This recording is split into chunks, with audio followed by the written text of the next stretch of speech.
desconnectar del meu costat i se'n va anar a jugar amb la pàmfila de la Dou i Medlin. Ei, Lula, em sap greu. Torna! Al final del dia, mentre caminava, vaig pensar en l'Àgex.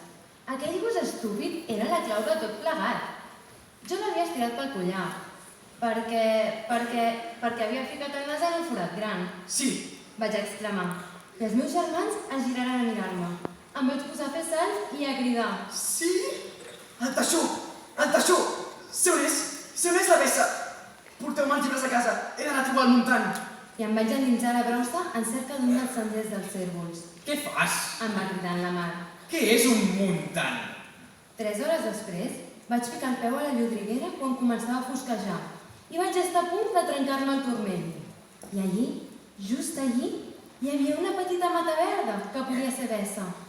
Panteixant d'impaciència, la vaig arrencar després de 5 minuts llargs de feina.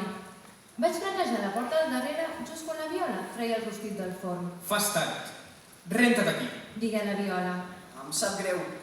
Està enfadada la mare? Molt. Em sap greu. Això ja ho has dit. Calpúrnia, Va dir la mare.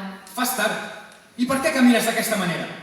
He caigut al cau de taixons més gran del món i crec que m'he lesionat. Em sap greu fer tan tard, mare, de debò. He trigat molta estona a tornar, estan ferida i tot plegat. Vine a veure'm després de sopar, sisplau. Va respondre la mare. Els meus germans grans es van posar a menjar una altra vegada, decebuts per la manca d'una flagel·lació pública. Però el més petit, en Jim Bowie, va dir: Hola, Cali. T'he trobat a faltar. Què has estat fent? Collint plantes, JB. Vaig contestar amb veu alta i eufòrica. Tant la mare com l'avi van aixecar els ulls. I aleshores he ficat el peu al cau del taixó.